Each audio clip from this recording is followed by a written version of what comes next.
Hello everyone, कैसे हैं आप सब। आप सभी का स्वागत है CUET कॉन्सेप्ट के ऑनलाइन लर्निंग प्लेटफॉर्म पर। मैं हूं आपकी मेंटर मिनी मैम। यहां पर हम डिस्कस करने जा रहे हैं CUET PG का ज्योग्राफी डोमेन का सिलेबस। तो चलिए शुरू करते हैं। एक्चुअली शुरू से शुरू करते हैं। तो शुरू से शुरू करने में सबसे पहले हमें देखना है कि पैटर्न कैसा आएगा।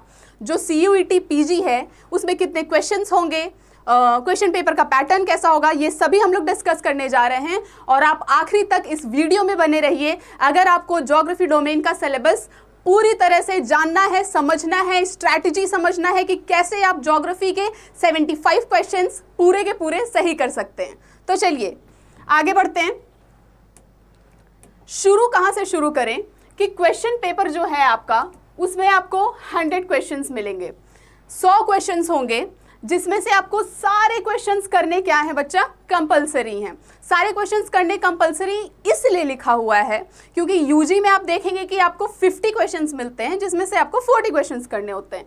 यहाँ पर आपको 100 क्वेश्चंस मिलेंगे और 100 के 100 क्वेश्चंस करने कंपलसरी हैं। आगे बढ़ते हैं। Question paper will have 2 parts. आपके क्वेश्चन पेपर में 2 पार्ट्स होंगे। पहला पार्ट होगा पार्ट ए और दूसरा पार्ट होगा पार्ट बी।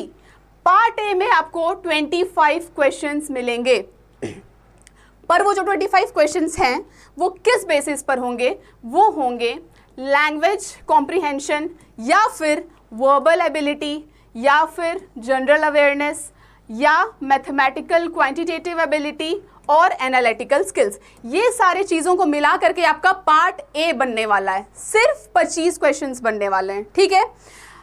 उसमें 2 पार्ट्स दिए हुए हैं। अब हम लोग पार्ट बी पर आते हैं, जो कि डोमेन स्पेसिफिक होगा। डोमेन स्पेसिफिक में कितने आपको क्वेश्चंस रहेंगे, 75 क्वेश्चंस मिलेंगे। 75 questions based on subject specific knowledge. जो भी आपका सब्जेक्ट है उसके बेसिस पर आपको 75 क्वेश्चंस मिलेंगे।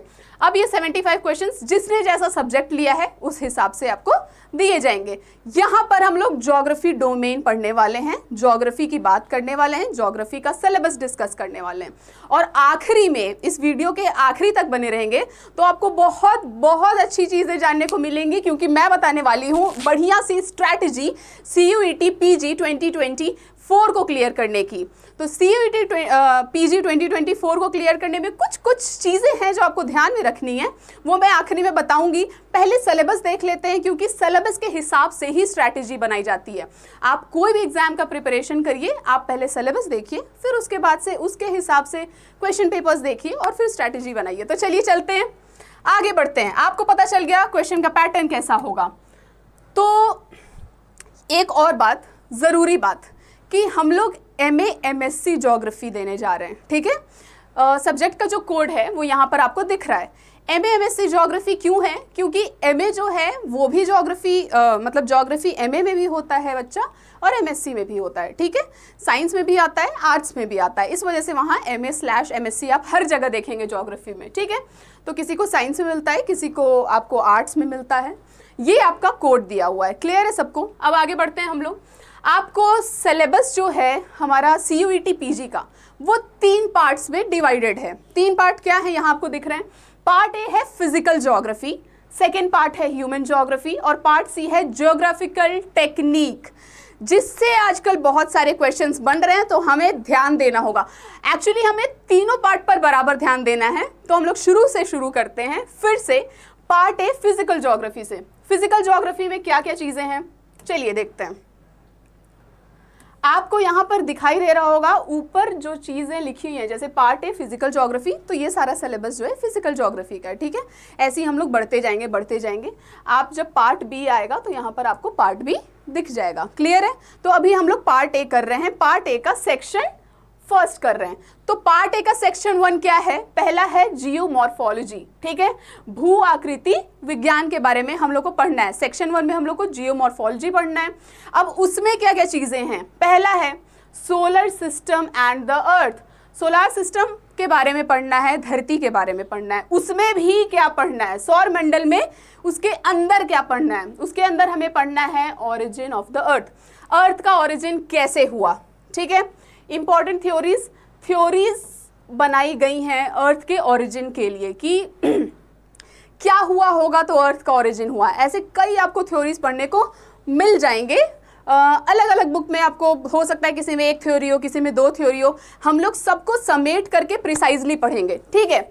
आगे बढ़ते हैं। अर्थ के इंटीरियर के बारे में पढ़ना ये बहुत इंपॉर्टेंट है। एक बात और कि मैं पढ़ाते पढ़ाते जैसे सिलेबस डिस्कस करते जा रही हूँ तो मैं आपको बताते जाऊंगी कि कौन सा टॉपिक इंपॉर्टेंट है, ठीक है। तो आप उसको ध्यान में रखिएगा।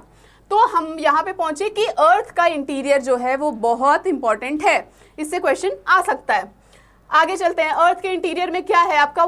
कोर है, मैंटल है, ठीक है, क्रस्ट है, और ये सारी चीज़ें इसके अलावा भी, क्योंकि अब आप पीजी का एग्जाम दे रहे हैं तो सिर्फ आपको इतना ही नहीं जानना है, इसके अलावा आपको बहुत सारी चीज़ें जाननी है। आपको डिसकंटिन्यूटी के बारे में पढ़ना होगा, आपको पढ़ना होगा कि जो कॉम्पोजिशन है वो कौन सा है, कोर का कॉम्पोजिशन क्या होगा, मैंटल का क्या होगा, ठीक है।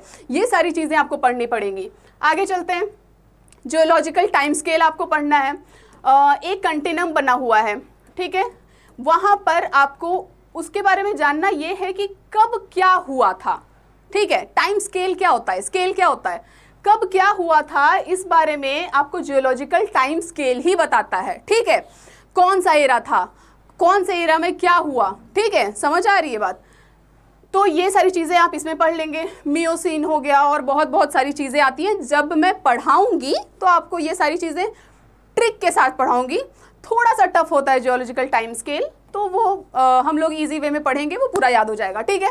आगे चलते हैं। Earth material and minerals. Earth का जो मटेरियल है और जो मिनरल्स हैं उसके बारे में पढ़ेंगे। रॉक्स का क्लासिफिकेशन पढ़ेंगे।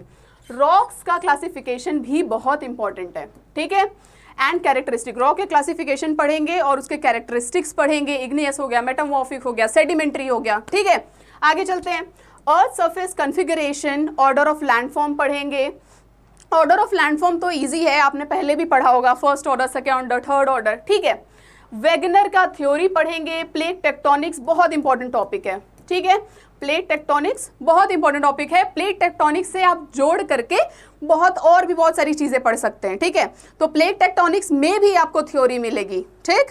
तो प्लेट टेक्टोनिक्स की हम लोग थ्योरी पढ़ेंगे। प्लेट टेक्टोनिक्स को जोड़ करके दूसरे चीज़ों से, जो कि अर्थ के सरफेस से जोड़ करके आगे बढ़ते चलेंगे, ठीक। आगे चलते हैं। Endogenic processes. इंडोजेनिक क्या होता है? जहाँ पर भी इंडो होता है और जहाँ पर एक्सो होता है, ये दोनों क्या है? ऑपोजिट है। एंडो मतलब अंदर, एक्सो मतलब बाहर। एंडोजेनिक प्रोसेसेस मतलब कि जो भी प्रोसेसेस अर्थ के अंदर कुछ ऐसा हो रहा है जिससे ऊपर इफेक्ट पड़ रहा है, हम लोग ये कह सकते हैं, ठीक है। अंदर अर्थ के ऐसी चीज़ें हो रही हैं जिससे हमको ऊपर का जो लैंडफॉर्म्स हैं उसमें चेंजेस देखने को मिल रहे हैं। तो ऐसे बहुत सारी चीज़ें हैं, उससे क्या क्या होता है?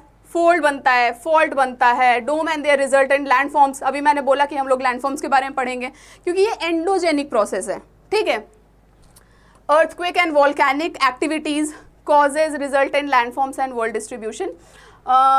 हम लोग अर्थक्वेक के बारे में पढ़ेंगे, ठीक है, क्योंकि वो भी एंडोजेनिक जो आपका ये है प्रोसेस है, उसी से अर्थक्वेक क्या होता है? पनपता है, ठीक है। आप वोल्केनिज्म के बारे में पढ़ेंगे और जो भी रिजल्टेंट लैंडफॉर्म्स बनते हैं आपको उससे वो सारी चीज़ें पढ़ेंगे। वर्ल्ड में कहाँ कहाँ डिस्ट्रीब्यूशन है अर्थक्वेक, जहाँ जहाँ आता है, ठीक है, हम लोग ये देख लेंगे कि कहाँ कहाँ ज़्यादा आता है, कहाँ कम आता है, या फिर वोल्केनोज कहाँ पर सबसे ज़्यादा पाए जाते हैं। आप एनसीईआरटी में अब तक पढ़ चुके होंगे ये सारी चीज़ें, ठीक। लेकिन हम लोग इसको डीप में पढ़ेंगे, ठीक है, और एक दूसरे से जोड़ करके पढ़ेंगे, क्योंकि अब आप पीजी का एग्जाम देने जा रहे हैं तो आपको इस बात का ध्यान रखना है कि अब हमें एक टॉपिक को दूसरे टॉपिक से जोड़ करके पढ़ना है, ठीक है। अब जैसे प्लेट टेक्टोनिक्स है तो प्लेट टेक्टोनिक्स को हम लोग क्या अर्थक्वेक से जोड़ करके पढ़ेंगे। क्लियर है? जब मैं पढ़ाऊंगी ये छोटी छोटी चीज़ें हैं ना, इससे आपका पूरा सेक्शन, जियोमॉर्फोलॉजी का सेक्शन एक साथ पूरा जुड़ जाएगा। आपको पढ़ने में बहुत मज़ा आने वाला है। चलिए आगे बढ़ते हैं। एक्सोजेनिक प्रोसेसेस, इसमें क्या है आपको एक्सोजेनिक क्या होता है? ऊपर जो चीज़ें हो रही हैं, एक्सो इज ऊपर जो चीज़ें हो रही हैं उसके बारे में हम लोग पढ़ रहे हैं। तो हम लोग उसमें वेदरिंग देख रहे हैं, मास वेस्टिंग देख रहे हैं, रिजल्टेंट लैंडफॉर्म्स, उससे जो रिजल्टेंट लैंडफॉर्म्स बनेंगे वो देखेंगे, रेगोलिथ का formation, soil geomorphic agents and processes, कौन कौन से, ये बहुत इंपॉर्टेंट है, ठीक है। जियोमॉर्फिक एजेंट्स और प्रोसेसेस, इसमें क्या क्या है?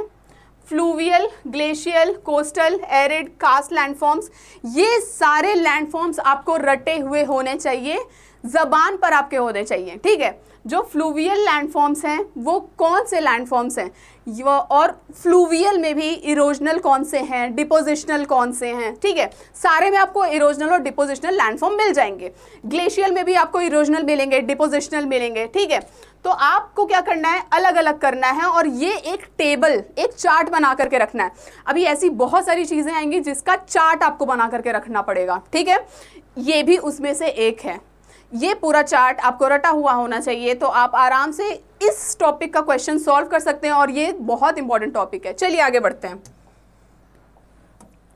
आगे बढ़ रहे हैं हम लोग सेक्शन 2 की तरफ। सेक्शन 2 में क्या है?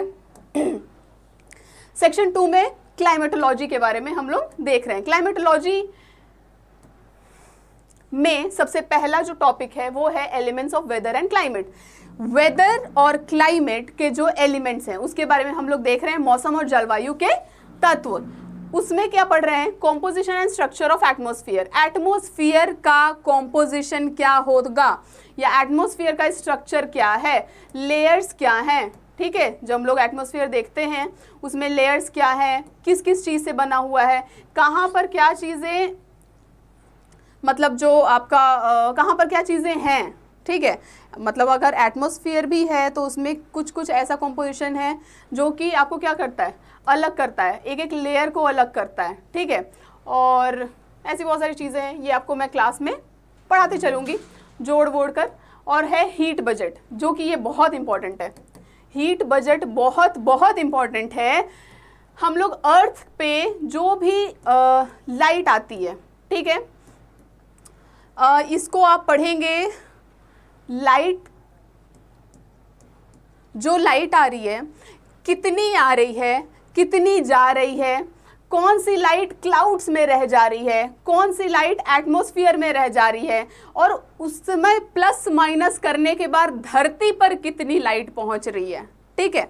ये लाइट के फॉर्म में हम लोग इसको देख रहे हैं कि जो हमारा हीट है वो कितना, उसका बजट कितना है। बजट क्या होता है, मतलब प्लस माइनस करके फाइनेंशियल बजट हर साल आता है ना, तो वैसा ये हीट का बजट है, ठीक है।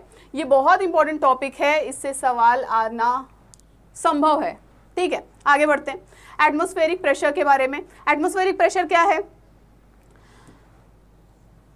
वायुदाब, वायुदाब को बोलते हैं एटमॉस्फेरिक प्रेशर।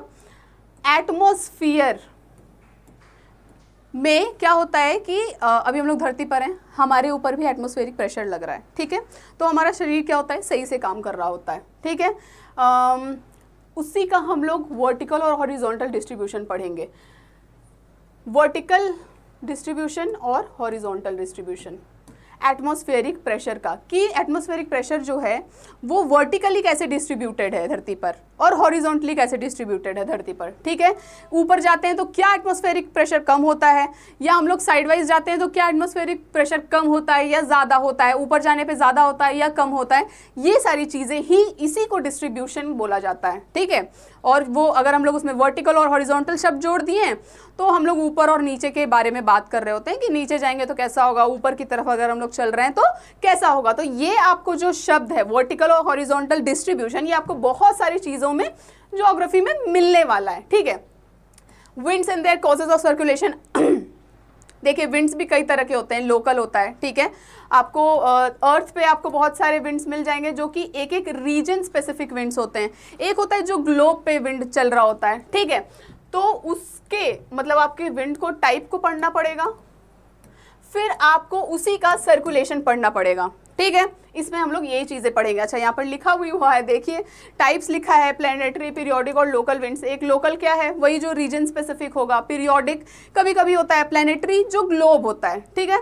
टेम्परेचर क्या है, फैक्टर्स एंड डिस्ट्रीब्यूशन। अभी मैंने बोला कि डिस्ट्रीब्यूशन शब्द आपको बहुत सारी जगह मिलने वाला है जो कि इंपॉर्टेंट है। डिस्ट्रीब्यूशन बहुत ज़रूरी है हर चीज़ का, टेम्परेचर का है, एटमॉस्फेरिक प्रेशर का है, पॉपुलेशन का है, किसी भी चीज़ का, ठीक।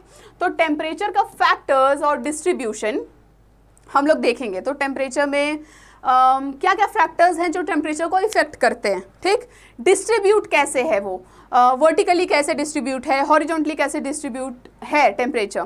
फिर हम लोग टेम्परेचर इन्वर्जन के बारे में पढ़ेंगे, जो कि again it is very important topic, temperature inversion. Temperature inversion एक क्या है, एक पूरा का पूरा कह सकते हैं थ्योरी, मतलब कि ये खुद में ही बहुत अलग है, खुद में ही अलग टॉपिक है। और इससे आपको बहुत सारे आपको इससे रीजन असर्शन के क्वेश्चन आ सकते हैं, इससे आपको स्टेटमेंट वाले भी क्वेश्चन आ सकते हैं। जब रीजन असर्शन और स्टेटमेंट का क्वेश्चन आता है टेम्परेचर इन्वर्जन से, तो थोड़ा वो कॉम्प्लेक्स हो जाता है, ठीक है। तो हम लोग ऐसा क्वेश्चन बहुत सारे सॉल्व करके देखेंगे। अभी हम लोग इतने डिटेल में जा नहीं रहे हैं क्योंकि सिलेबस बहुत ही बड़ा है। मैं आपको ओवरव्यू दे रही हूँ सारी चीज़ की कि आपको क्या क्या पढ़ना है किस किस टॉपिक में। क्लियर है? आगे बढ़ते हैं। एटमॉस्फेयर मॉइस्चर, जो एटमॉस्फेरिक मॉइस्चर है, वायुमंडलीय आर्द्रता, उसमें हम लोग क्या क्या पढ़ रहे हैं। हम लोग ह्यूमिडिटी के बारे में पढ़ेंगे, इवापोरेशन, कंडेंसेशन के बारे में पढ़ेंगे, हाइड्रोलॉजिकल साइकिल के हम लोग टाइप्स देखेंगे, ठीक है। और रीजनल और सीजनल डिस्ट्रीब्यूशन, मॉनसून का, मॉनसून जो टॉपिक है ये अगेन बहुत इंपॉर्टेंट टॉपिक है। मॉनसून जो है उसका रीजनल डिस्ट्रीब्यूशन कैसे है, सीजनल डिस्ट्रीब्यूशन कैसे है, मॉनसून एक अलग ही टॉपिक है जो कि बहुत बहुत इंपॉर्टेंट है, ठीक है। तो मॉनसून को भी हम लोग, अभी मैंने बोला कि हम लोग जोड़ जोड़ के चीज़ें पढ़ेंगे, तो हम लोग मॉनसून को, आपका जो एटमॉस्फेरिक सर्कुलेशन है, ठीक है, एयर सर्कुलेशन है, उससे हम लोग जोड़ करके मॉनसून को पढ़ेंगे। और जेट स्ट्रीम पढ़ेंगे मॉनसून में, और भी बहुत सारी चीज़ें हैं जो आपको क्लियर कराई जाएंगी। चलिए आगे बढ़ते हैं। एयर मासेस और फ्रंट्स, एयर मासेस और फ्रंट्स में क्या क्या पढ़ रहे हैं हम लोग। एटमॉस्फेरिक डिस्टर्बेंसेस पढ़ेंगे, ट्रॉपिकल और टेम्परेट साइक्लोन। अगेन ये फिर से बहुत इंपॉर्टेंट टॉपिक है। साइक्लोन का टॉपिक बहुत इंपॉर्टेंट है, बहुत बड़ा भी है, और कुछ कुछ लोगों को बहुत हार्ड भी लगता है, जो कि हम लोग उसको ईजी वे में कवर करने की कोशिश करेंगे। और हम लोग इसका डिस्ट्रीब्यूशन भी देखेंगे, ठीक है। टेम्परेट साइक्लोन देखेंगे, ट्रॉपिकल देखेंगे, एंटी साइक्लोन क्या होता है ये देखेंगे, एल नीनो क्या होता है, सदर्न एंसो क्या होता है, फिर रीसेंट क्लाइमेटिक वेरिएबिलिटी फेनोमेनन, ठीक है। आपका जो भी है ये एल नीनो है, ला नीना है, ये सारी चीज़ें हम लोग इसमें ही कवर कर लेंगे, ठीक है। ये एल नीनो वाले टॉपिक में, इसमें हम लोग सारी चीज़ कवर कर लेंगे। आगे बढ़ते हैं क्लाइमेटिक क्लासिफिकेशन पर। बेसिस ऑफ कॉपेन एंड थॉर्नवेट क्लासिफिकेशन, कॉपेन और थॉर्नवेट अगर कहीं भी आपको मिल जाते हैं ये दोनों लोग, तो समझ जाइए कि ये बहुत ही ज़रूरी चीज़ है पढ़ने के लिए, ठीक है। तो कॉपेन और थॉर्नवेट का जो क्लासिफिकेशन है, क्लाइमेटिक क्लासिफिकेशन, इसको हम लोग पढ़ेंगे। Role of climate in human life, atmospheric pollution and global warming, general causes and consequences, ठीक है। ग्लोबल वार्मिंग और एटमॉस्फेरिक पॉल्यूशन जो है उसके हम लोग कॉजेज पढ़ेंगे और कॉन्सिक्वेंसेज पढ़ेंगे कि क्या असर कर रहा है वो हमारे धरती पर, हमारे ग्लोब पर, उसका क्या असर है, ठीक है। आगे बढ़ते हैं। चलिए तीसरा सेक्शन है, अभी हम लोग पार्ट ए पर ही हैं, ध्यान दीजिएगा, ठीक। तो हम लोग तीसरे सेक्शन पे पहुंचे, ओशिनोग्राफी। ओशिनोग्राफी क्या है? Surface configuration of the ocean floor. सबसे पहला टॉपिक है कि सरफेस कॉन्फ़िगरेशन हम लोग पढ़ रहे हैं ओशन फ्लोर का। हिप्सोग्राफिक कर्व, ठीक है। कंटिनेंटल शेल्फ के बारे में पढ़ेंगे, कंटिनेंटल स्लोप के बारे में, abyssal plain, trenches, deeps, relief of ये पूरा टॉपिक बहुत ज़रूरी है, ये पूरा टॉपिक बहुत ज़रूरी है। देखिए सब चीज़ को पढ़ने का तरीका होता है, ठीक है। हम लोग इसको जब डायग्रामेटिक व्यू से पढ़ेंगे, ठीक है, मतलब रिप्रेजेंटेशन जो होगा मोस्टली वो डायग्राम से हम लोग आपको रिप्रेजेंट करेंगे। उससे क्या होता है कि जब भी हम लोग डायग्राम देखते हैं ना, तो बहुत सारी चीज़ें खुद ब खुद याद हो जाती हैं। अभी देखिए यहाँ पर हम लोग रिलीफ देखेंगे अटलांटिक का, पैसिफिक का, इंडियन ओशन का।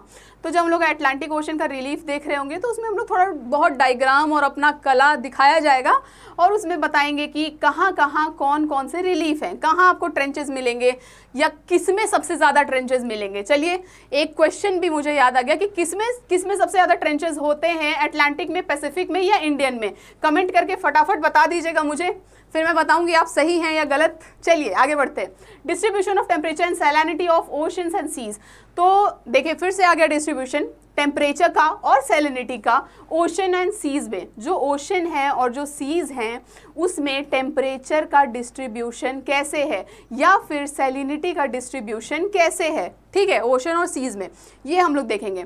तो सर्कुलेशन ऑफ ओशन वाटर्स, जो कि बहुत ज़रूरी बात है, वेव्स एंड करंट्स, देखिए ओशन करंट्स है, जो ओशन करंट्स से सवाल आना ही आना है, ठीक है।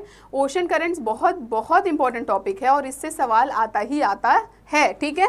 2023 के आपके मैंने पेपर्स देखे और 22 के भी, तो आपको ओशन करंट्स पे सवाल मिल ही जाएंगे, ठीक है, 100%।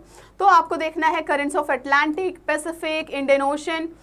आपको पढ़ना है अटलांटिक, पैसिफिक और इंडियन ओशन का करंट्स पढ़ना है कि कौन सा करंट से क्या होता है, ठीक है। अब देखिए जब करंट है ना, तो करंट में भी आपको उससे एक्चुअली ज्योग्राफी में बच्चा सब कुछ जुड़ा हुआ है, ठीक है। अगर किसी एक जगह करंट है, मान लेते हैं कोल्ड करंट है या हॉट करंट है, तो कोल्ड करंट से उस एरिया के कोस्टल एरिया पर, मतलब उस रीजन के कोस्टल एरिया पर क्या असर पड़ रहा होगा, ये भी जानना ज़रूरी है, ठीक है। अगर यहाँ पर कोल्ड करंट पास हो रही है तो इस रीजन के कोस्टल एरिया पर उसका कुछ तो असर होगा। अगर यहाँ पर हॉट करंट जा रही है तो उस रीजन पर कुछ तो असर होगा। तो ये सारी चीज़ों को भी हमको देखते चलना है, ठीक है। और आपको मुझे अभी बहुत सारे इंटरेस्टिंग फैक्ट्स याद आ रहे हैं और ये मैं आपको बताऊंगी क्लास में, ठीक है। और बहुत सारे ट्रिक्स भी हैं, मतलब बहुत बहुत प्यारे प्यारे ट्रिक्स हैं आपको याद करने के, वो सारी चीज़ें हम लोग क्लास में डिस्कस करेंगे। चलिए, ये है मराइन डिपॉजिट्स। इसमें क्या आपको पढ़ना है, कोरल रीफ, जो कि आजकल बहुत ही हॉट टॉपिक कह सकते हैं चल रहा है। कोरल रीफ के बारे में कोरल ब्लीचिंग चल रहा है। कोरल क्या हो रहे हैं आजकल, बहुत ही ब्लीच हो रहे हैं और ख़त्म होते जा रहे हैं। तो ये टॉपिक है और इससे मुझे लगता है कि सवाल वो लोग दे सकते हैं, ठीक है। Coral reef type and there formation, coral reef के टाइप्स भी होते हैं, ठीक है।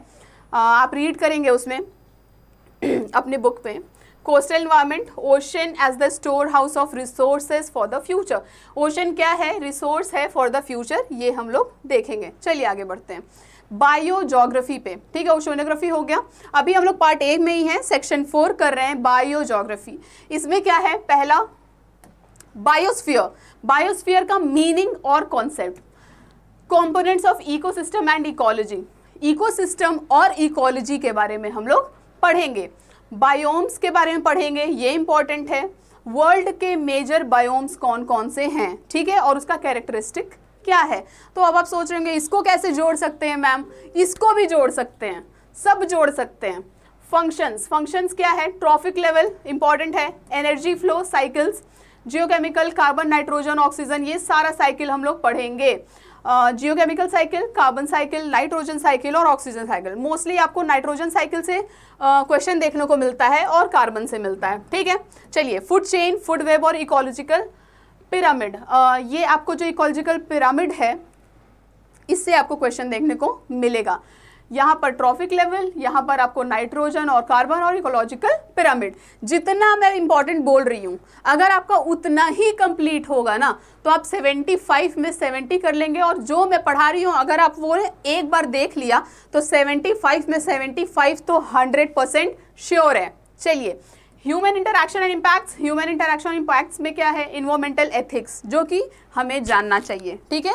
आज हम लोग जैसे इन्वायरमेंट को डिस्ट्रॉय कर रहे हैं और उसका हम लोग डिग्रेड कर रहे हैं, उस हिसाब से ये टॉपिक तो बहुत ज़रूरी है भैया, इन्वायरमेंटल एथिक्स। आगे चलते हैं, environmental hazards and disasters, global warming, urban heat island, ये बहुत ज़रूरी टॉपिक है। अर्बन हीट आइलैंड ये थोड़ा सा नया टॉपिक है, ठीक है, तो इसको हम लोग नया टॉपिक है पर छोटा है, ये कॉन्सेप्ट है, ठीक है, तो इसको हम लोग देख लेंगे। एटमॉस्फेरिक पॉल्यूशन है, वाटर पॉल्यूशन है, लैंड डिग्रेडेशन है, इन्वायरमेंटल पॉलिसीज हम देखेंगे और इन्वायरमेंटल इम्पैक्ट असेसमेंट। इसमें से इतना ज़्यादा क्वेश्चन नहीं है, मुझे लगता है अर्बन हीट आइलैंड और ये सारी चीज़ें जो है, साइकिल वगैरह, इससे आपको ज़्यादा क्वेश्चन देखने को मिलते हैं हमेशा, ठीक।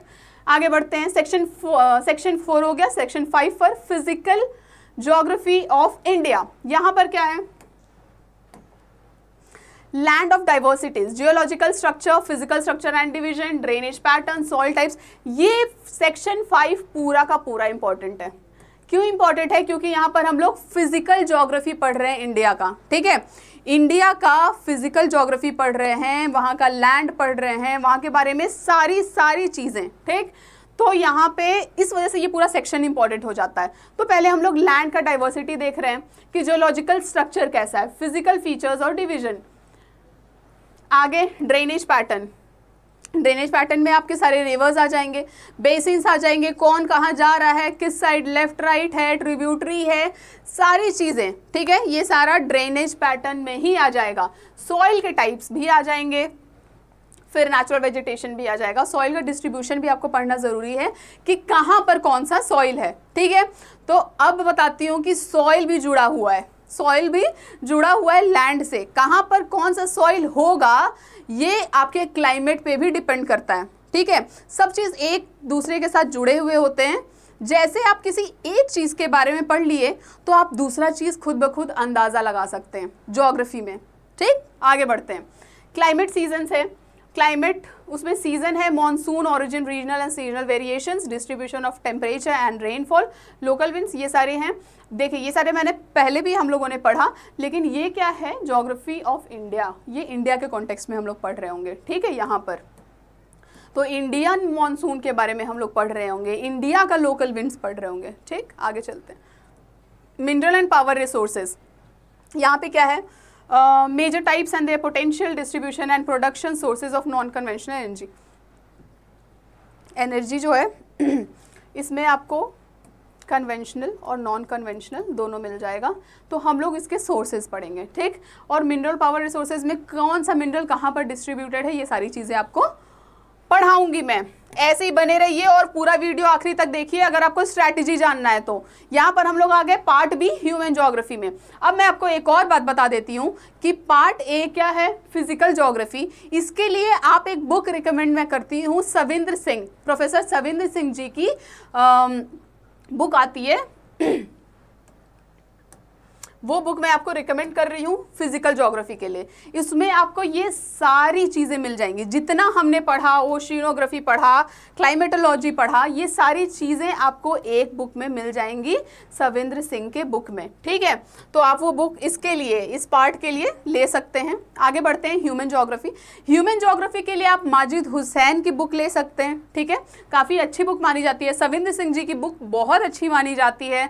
मुझे लगता है हर ज्योग्राफी पढ़ने वाला बच्चा उनकी बुक को ज़रूर एक बार पढ़ता होगा। ह्यूमन ज्योग्राफी के लिए माजिद हुसैन, वो भी सफिशिएंट है।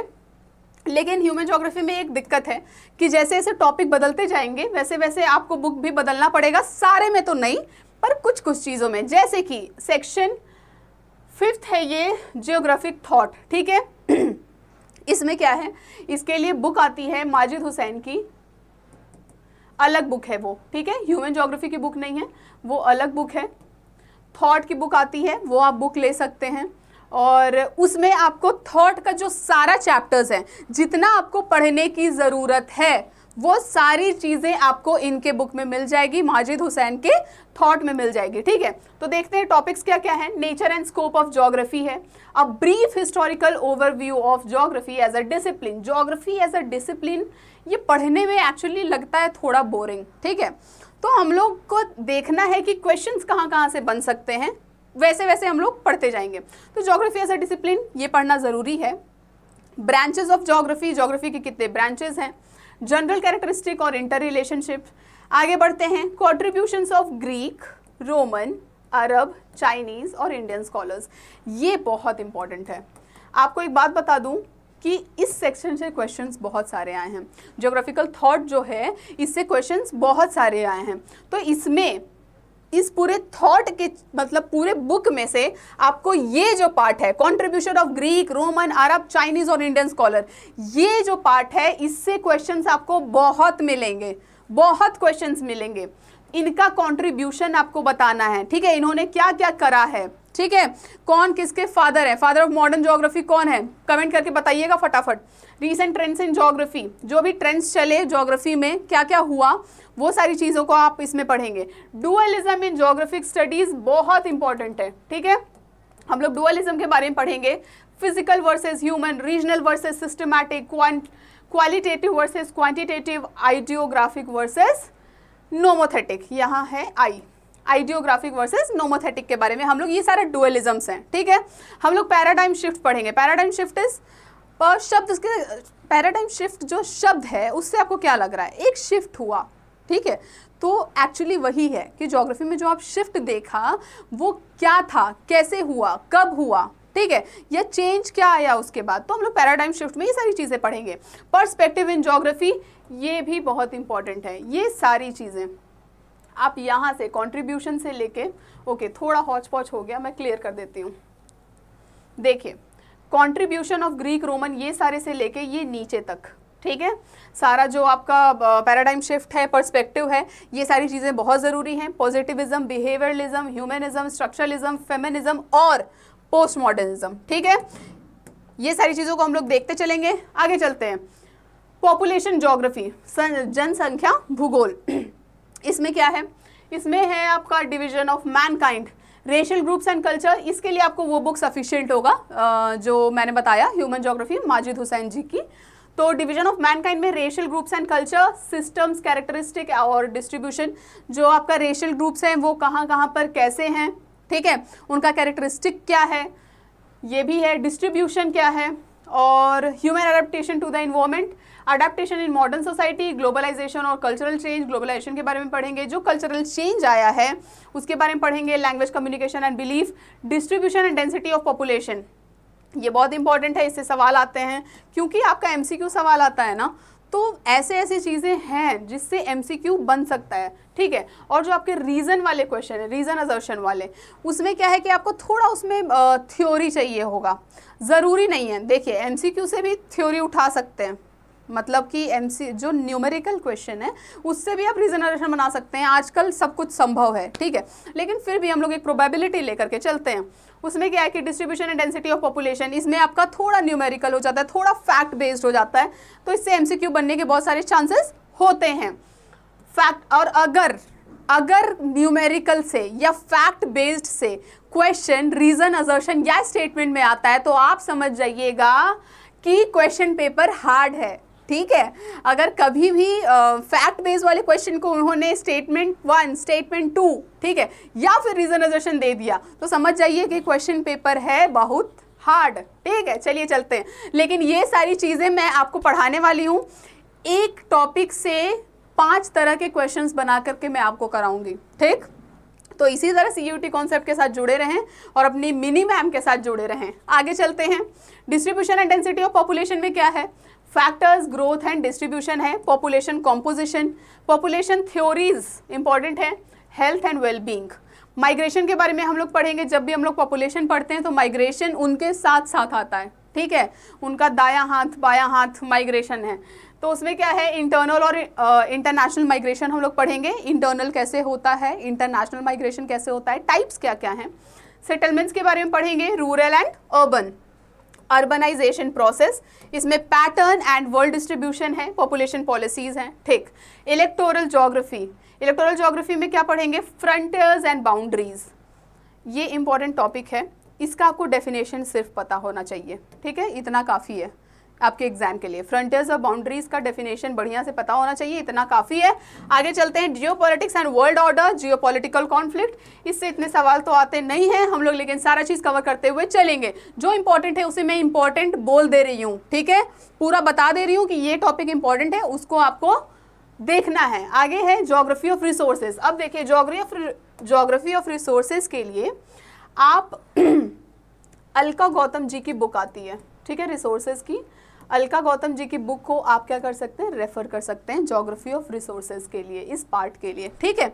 आगे बढ़े, nature and components of resources, nature कैसा है, कंपोनेंट कैसा है रिसोर्स का, उसमें क्या क्या चीज़ें आती हैं, तो हम लोग वो देखेंगे। Resources and environment interface, classification of resources, कैसे कैसे क्लासीफाई करे हुए हैं, क्यों है वो ऐसे, रिन्यूएबल और नॉन रिन्यूएबल है, बायोटिक एंड अबायोटिक रिसोर्सेज हैं, ठीक। पहले तो ये तो सारे डेफिनेशन वाले पार्ट हो गया है कि रिन्यूएबल क्या क्या होता है, नॉन रिन्यूएबल क्या होता है, बायोटिक क्या होता है, अबायोटिक क्या होता है।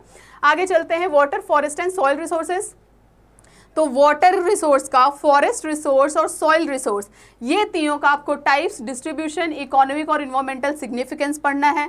प्रॉब्लम ऑफ डिफॉरेस्टेशन पढ़ना है, डिफॉरेस्टेशन का जो प्रॉब्लम आजकल हम लोग देख रहे हैं, ठीक है, डिफॉरेस्टेशन है, डिजर्टिफिकेशन है, और बहुत सारे प्रॉब्लम है, लैंड डिग्रेडेशन है, अर्बनाइजेशन है, ये सारे प्रॉब्लम्स को हम लोग को पढ़ना होगा, कहीं ना कहीं ये सारी चीज़ें आने ही वाली हैं, ठीक है, उस टॉपिक के अंदर सब टॉपिक बन करके। आगे चलते हैं, सॉइल इरोजन और water pollution, exploitation of natural resource, जो नेचुरल रिसोर्सेज हैं उसका एक्सप्लॉयटेशन हो रहा है, तो हम लोग उसमें क्या पढ़ रहे हैं, impact of human activities, human activities से क्या इम्पैक्ट पड़ रहे हैं, deforestation, mining, agriculture, industrialisation on environment, ये सारी चीज़ों का इन्वायरमेंट पर क्या असर पड़ रहा है।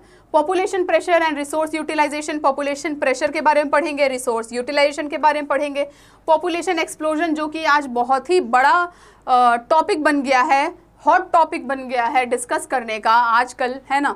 तो पॉपुलेशन एक्सप्लोजन के बारे में पढ़ेंगे क्योंकि अब हम लोग 8 मिलियन के फैमिली बन गए हैं, ठीक।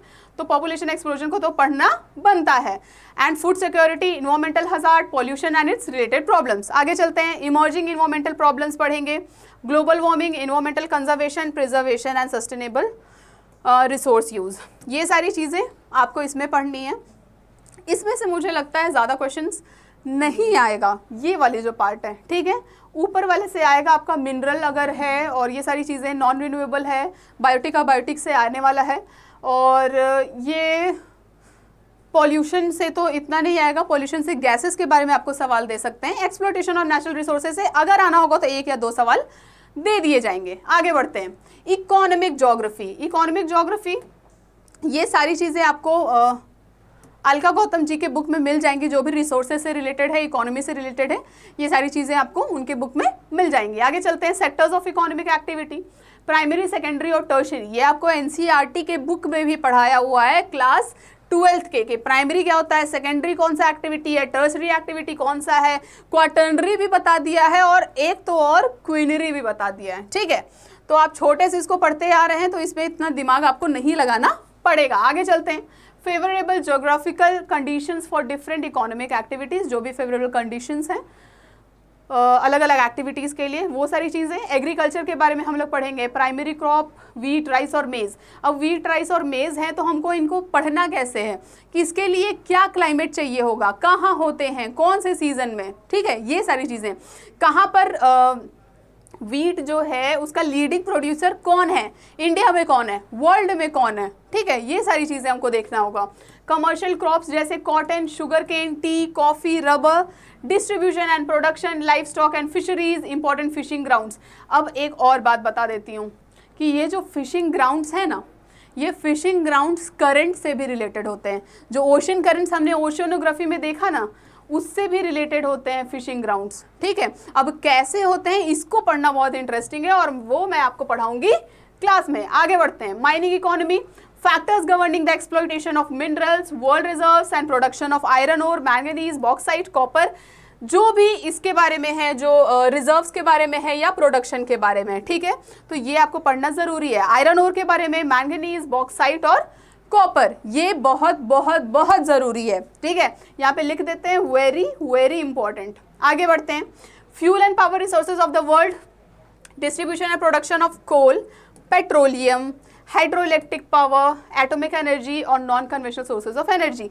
देखिए, जो भी रिसोर्स वाली चीज़ें हैं, ठीक है, मिनरल हो गया, ये एनर्जी हो गया, ये सारी चीज़ों से सवाल बहुत बनते हैं, ठीक। तो इसको आपको अपने ज़बान पर रखना है कि कौन लीडिंग प्रोड्यूसर है, किसका रिजर्व बहुत ज़्यादा है, वर्ल्ड में किसका रिजर्व ज़्यादा है और किसका कम है। कम तो वैसे कोई मतलब नहीं है, लेकिन आपको ज़्यादा याद रखने होने चाहिए, कम से कम आपको 3 तो याद होना चाहिए, ठीक है। जो भी लीड कर रहा हो किसी भी चीज़ में, रिसोर्स में हो सकता है, वो क्रॉप हो सकता है, कुछ भी, तो आपको वो याद होना चाहिए। चलिए आगे बढ़ते हैं, अभी हम लोग पार्ट बी पर ही हैं, ह्यूमन ज्योग्राफी पर ही हैं। आगे बढ़ते हैं, मैन्युफैक्चरिंग इंडस्ट्रीज, इसमें क्या है, factors affecting location, growth and distribution of major industries, world production and distribution. तो जो मेजर इंडस्ट्रीज हैं उनका ग्रोथ और डिस्ट्रीब्यूशन बताना है। लोकेशन, कौन कौन से फैक्टर्स हैं जो उस लोकेशन को इफेक्ट करते हैं, फैक्टर्स जो इफेक्ट करते हैं एक इंडस्ट्री, अगर एक इंडस्ट्री यहाँ लग रही है तो वो यहीं पर क्यों लग रही है ना। हर चीज़ के पीछे क्या है, कोई ना कोई वजह होगी, ठीक। तो वही वजह को हमें पढ़ना है कि अगर कोई इंडस्ट्री है तो वहाँ क्यों लग रही है। अब इसके बारे में आपको बहुत सारी थ्योरीज मिल जाएंगी, ठीक है, वेबर की थ्योरी मिलेगी और बहुत सारी थ्योरीज हैं, वो सारी चीज़ें आपको डिस्कस करनी है, जो कि अभी मुझे यहाँ थ्योरीज दिख नहीं रहे हैं, इसलिए मैं डिस्कस नहीं कर रही हूँ, लेकिन जैसे थ्योरीज दिखेंगे आपको बताया जाएगा। आगे चलते हैं, तो आपको मैं बता दे रही हूँ कि जो इंडस्ट्रीज़ हैं वो कहाँ पर कैसे लगाई जाती हैं, उसमें बहुत सारी थ्योरीज भी हैं और थ्योरीज से मुझे याद आया कि आपको थ्योरीज की एक बुक लेनी होगी, ठीक है, models in geography, models in geography, ये बुक जो है माजिद हुसैन जी की है और ये बहुत बहुत अच्छी बुक है। इसमें आपको सारी थ्योरीज और ये सारी चीज़ें जो भी हैं मॉडल्स वगैरह वो आपको एक जगह मिल जाएंगी जो भी ज़रूरत का है, ठीक है। तो ये बुक बहुत ज़रूरी है। आगे चलते हैं, nature and trends in the international trade. जो इंटरनेशनल ट्रेड हो रहा है उसमें उसका नेचर क्या है या चेंजेस कैसे आए हैं पहले से लेकर अभी, है ना। अगर इंडस्ट्रियलाइजेशन हुआ था उससे पहले क्या था या उसके बाद क्या हुआ, ऑफ कोर्स उसके बाद कुछ ना कुछ चेंज आया होगा, कुछ ना कुछ नहीं बहुत कुछ चेंज आया होगा, तो वो चेंज क्या है, ठीक है। देखिए ये टॉपिक होता है इजी, इंटरनेशनल ट्रेड वाला, ग्लोबलाइजेशन वाला, ये सारा टॉपिक क्या होता है, इजी होता है, क्योंकि इस टॉपिक को कहीं पढ़ाया नहीं जाता है। तो ये हमें लगता है कि ये बहुत ही टफ है और हम लोग इस पार्ट को हमेशा छोड़ देते हैं। एक बात ध्यान रखना है, अगर कोई भी क्वेश्चन है, कोई भी क्वेश्चन, वो अगर एक क्वेश्चन किसी से आ रहा है और अगर आप उस टॉपिक को पढ़ लिए, क्योंकि वो छोटा टॉपिक है, आपने उसे रीड कर लिया, आपको क्या है, आपको मार्क्स मिल जाएंगे उस क्वेश्चन के, है ना। अगर एक सवाल भी आ रहा है, एक एक सवाल बहुत ज़रूरी होता है एग्जाम के टाइम में, ठीक। तो इस वजह से हम लोग किसी भी टॉपिक को नहीं छोड़ने वाले हैं। आगे बढ़े, nature and trades in international trade, world trade of wheat, cotton, tea, coffee, petroleum, gold, silver, gems and jewellery. तो हम लोग ट्रेड देखेंगे ये सारी चीज़ों का। ट्रांसपोर्ट में क्या है, relative significance of different means of transport, factors affecting land, water and air. Transport, world oceanic routes, जो ओशनिक रूट्स हैं उसको हम लोग देखेंगे वर्ल्ड के लेवल पर, वर्ल्ड के कॉन्टेक्स्ट में हम लोग देखेंगे, ठीक है। इंपॉर्टेंट इनलैंड वाटरवेज, देखिए यहाँ पर मुझे ये इम्पॉर्टेंट इनलैंड वाटरवेज क्या है, बहुत इंपॉर्टेंट टॉपिक है, ठीक है। तो जो भी इम्पॉर्टेंट इनलैंड वाटरवेज है हम लोग उसको देखेंगे, इंपॉर्टेंट कैनाल्स इसको देखेंगे। Impact of globalisation on world economy, globalisation का वर्ल्ड इकोनॉमी पे क्या इम्पैक्ट पड़ा है इसको भी हम लोग रीड करेंगे, ठीक है। आगे बढ़ते हैं, यहाँ पर आपको दिख रहा है section 10 human geography of India. इसमें क्या है, कल्चरल लैंडस्केप। कल्चरल लैंडस्केप में population growth, distribution and density, population composition, settlement and urbanisation. Agriculture में मेजर क्रॉप्स आपको पढ़ने होंगे, impact of green revolution, regionalisation of Indian agriculture. Industrial development में क्या पढ़ेंगे, ये ध्यान रखिएगा कि हम लोग अभी यहाँ ज्योग्राफी ऑफ इंडिया लिखा हुआ है, ठीक है, ह्यूमन ज्योग्राफी ऑफ इंडिया। तो हम लोग ये सारा जो भी चीज़ है, ये सारा जो भी टॉपिक है, ये इंडिया के कॉन्टेक्स्ट में है, ठीक है। तो industrial development, location and distribution of iron और स्टील, ये इंडिया के कॉन्टेक्स्ट में। Cement, cotton, textile, sugar industry, industrial regions और देयर कैरेक्टरिस्टिक। इंडस्ट्रियल पॉलिसीज़ जो हैं इंडिया में, ठीक है, इससे इतने सवाल नहीं आते हैं पर मुझे लगता है आपको जानना ज़रूरी है। ट्रांसपोर्ट नेटवर्क, ये बड़ा ज़रूरी है। रेलवेज, रोडवेज, वाटरवेज, एयरवेज और पाइपलाइन, इसका international, internal and external trend composition और directions. Regional development planning in India, regional development planning in India आपने छोटे में भी पढ़ा होगा, आपके क्लास 12th की बुक में भी आपको मिल जाएगा, 11th की बुक में, मतलब एक छोटा सा पार्ट है पर है ज़रूरी, ठीक है, कि रीजनल डेवलपमेंट प्लानिंग जो है इंडिया में वो क्या है, कैसे काम करता है। जो भी प्लानिंग वाला टॉपिक है उससे आपको बहुत ज़्यादा सवाल तो नहीं मिलेंगे, ठीक है, लेकिन आपको पता तो होनी चाहिए क्योंकि हम लोग सारे टॉपिक को कवर करेंगे, क्या पता इससे सवाल आ जाए अगली बार, है कि नहीं। तो ऐसा हम लोग कोई चीज़ को अबॉर्ट नहीं कर सकते हैं, हम लोग सारे टॉपिक को कवर करते हुए चलेंगे। Globalisation and its impact on Indian economy, changing nature of Indian economy, जो भी चेंजेस आपको देखने को मिल रहे हैं, जो भी ट्रेंड्स आपको देखने को मिल रहे हैं। Socio economic development, impact of development on environment and natural resources. आगे बढ़ते हैं, कार्टोग्राफी। अब हम लोग यहाँ पर पार्ट सी ज्योग्राफिकल टेक्निक पर आ गए हैं। तो इसमें मैं आपको एक इम्पॉर्टेंट बात बताती हूँ कि आजकल जो ट्रेंड चल रहा है क्वेश्चन पेपर का, अभी तक हम लोग ट्रेंड्स इन आपको ये सारी चीज़ों में ट्रेंड्स देख रहे थे, अब हम लोग क्वेश्चन पेपर पे ट्रेंड की बात करेंगे कि आजकल जो ट्रेंड चल रहा है वो ये नहीं चल रहा है कि नॉर्मल जो ज्योग्राफिकल थॉट है उससे उठा के 10 क्वेश्चन दे दिए, ह्यूमन से उठा के 4-5 क्वेश्चन दे दिए, ऐसा नहीं चल रहा है। वो जो एनटीए जो क्वेश्चन पेपर बनाता है उसमें क्या होता है, सारी जगह से आजकल क्वेश्चंस आ रहे हैं, ठीक है। पहले क्या होता था कि जो ज्योग्राफिकल टेक्निक वाला पार्ट है, भौगोलिक तकनीक वाला पार्ट है, इसको छोड़ दिया जाता था, इस पर ज़्यादा ध्यान नहीं दिया जाता था, ठीक है, क्योंकि इससे क्वेश्चंस कम पूछे जाते थे। चाहे वो नेट का पेपर हो, यूजीसी नेट का पेपर हो, या फिर आपका पीजी का पेपर हो, तो ये सारी चीज़ों में क्या ज़्यादा ध्यान नहीं दिया जाता था। लेकिन आजकल कार्टोग्राफी, रिमोट सेंसिंग, जीआईएस, ये सारे से भी सवाल इक्वली इंपॉर्टेंस दिया जाता है, इसको सवाल पूछे जाते हैं, ठीक है। तो हम लोग इसको बिल्कुल नज़रअंदाज नहीं करेंगे, बिल्कुल नज़रअंदाज नहीं करेंगे, पूरा का पूरा ध्यान देंगे। आगे बढ़ते हैं। सेक्शन 11 आपको दिख रहा है, कार्टोग्राफी। इसमें क्या है, map science, element of map science. अच्छा, इसके लिए जो आपका ये सेक्शन है, मैप वाला सेक्शन हो गया, और ये सारी चीज़ें कार्टोग्राफी वाली बात हो गई। ये सारे के लिए मतलब एक आपका आता है प्रैक्टिकल की बुक, ठीक है, प्रैक्टिकल की पूरी बुक आती है, उन राइटर का नाम है आर.एल. सिंह, ठीक है। आर.एल. सिंह की बुक जो है आप रेफ़र कर सकते हैं अपने प्रैक्टिकल ज्योग्राफी के लिए, ठीक है। काफ़ी अच्छी बुक है ये, बहुत सारी जगह चलाई जाती है। मैंने बीएचयू से ज्योग्राफी करा है, वहाँ पर मैंने आर.एल. सिंह जी को, और जो भी मैं आपको रिकमेंड कर रही हूँ, मोस्ट ऑफ द बुक्स हमने वहाँ पर पढ़े हैं, और भी बुक्स पढ़े हैं। पर अगर कोई बच्चा ज्योग्राफी का नहीं है, जो ज्योग्राफी का एग्ज़ाम देना चाहता है, तो उसके लिए बता दिया जाता है कि ठीक है, आप आर.एल. सिंह की बुक देख लीजिए। और मैप के लिए एक और अच्छी बुक है, जो कि सारी जगह अच्छी बुक बनी जाती है पूरे देश भर में, वो है एनसीईआरटी, ठीक है। एनसीईआरटी की बुक जो है ना, क्लास 11th और 12th की, ठीक, मोस्टली आप 12th की देख लीजिए, उसमें आपको बहुत सारी अच्छी अच्छी चीज़ें मिल जाएंगी, रिमोट सेंसिंग और ये सारी चीज़ें रिलेटेड। मतलब बेसिक जो है आपका, बेस जो है वो ये मजबूत कर देगा, ठीक है। तो मैं चाहती हूँ कि आप एक बार एनसीईआरटी रीड कर लीजिएगा, ठीक। आगे बढ़ते हैं। एलिमेंट्स ऑफ मैप साइंस में क्या है, concept of scale and map, types of maps and scales, construction of graphic linear scale, ये सारे स्केल्स हैं, ठीक है। और मैप्स के टाइप्स पढ़ेंगे हम लोग, स्केल्स के टाइप्स पढ़ेंगे, ठीक। आगे हैं enlargement and reduction of maps, कैसे हम लोग इनलार्ज कर सकते हैं, मतलब उसको कम कर सकते हैं, बड़ा करना हो तो बड़ा कैसे होगा, उसका मेथड्स क्या क्या है, प्रोसीजर क्या क्या है, मैप कंपाइलेशन और जनरलाइजेशन। फिर है general principles and classification of projections, जो प्रोजेक्शंस हैं उसके प्रिंसिपल्स क्या हैं, क्लासिफिकेशन क्या है, उसका हम लोग कंस्ट्रक्शन देखेंगे, प्रॉपर्टीज़ देखेंगे, एक एक का हम लोग कंस्ट्रक्शन भी देखेंगे, और एक एक का हम लोग प्रॉपर्टीज़ भी देखेंगे, और एक एक का हम लोग लिमिटेशंस भी देखेंगे, और यूजेस किसका, जेनिथल का, कॉनिकल का, सिलेंड्रिकल का, ठीक है। जो जेनिथल प्रोजेक्शन होता है, कॉनिकल प्रोजेक्शन होता है, और सिलेंड्रिकल प्रोजेक्शन होता है, इसके हम लोग लिमिटेशंस भी देखेंगे, कंस्ट्रक्शंस कैसे बनता है, प्रॉपर्टीज़ क्या है, कैरेक्टरिस्टिक क्या है, लिमिटेशन क्या है, ठीक है। जो भी चीज़ें हैं सारी, ये सारी चीज़ें हम लोग कवर करेंगे इस टॉपिक के अंदर। आगे बढ़ते हैं।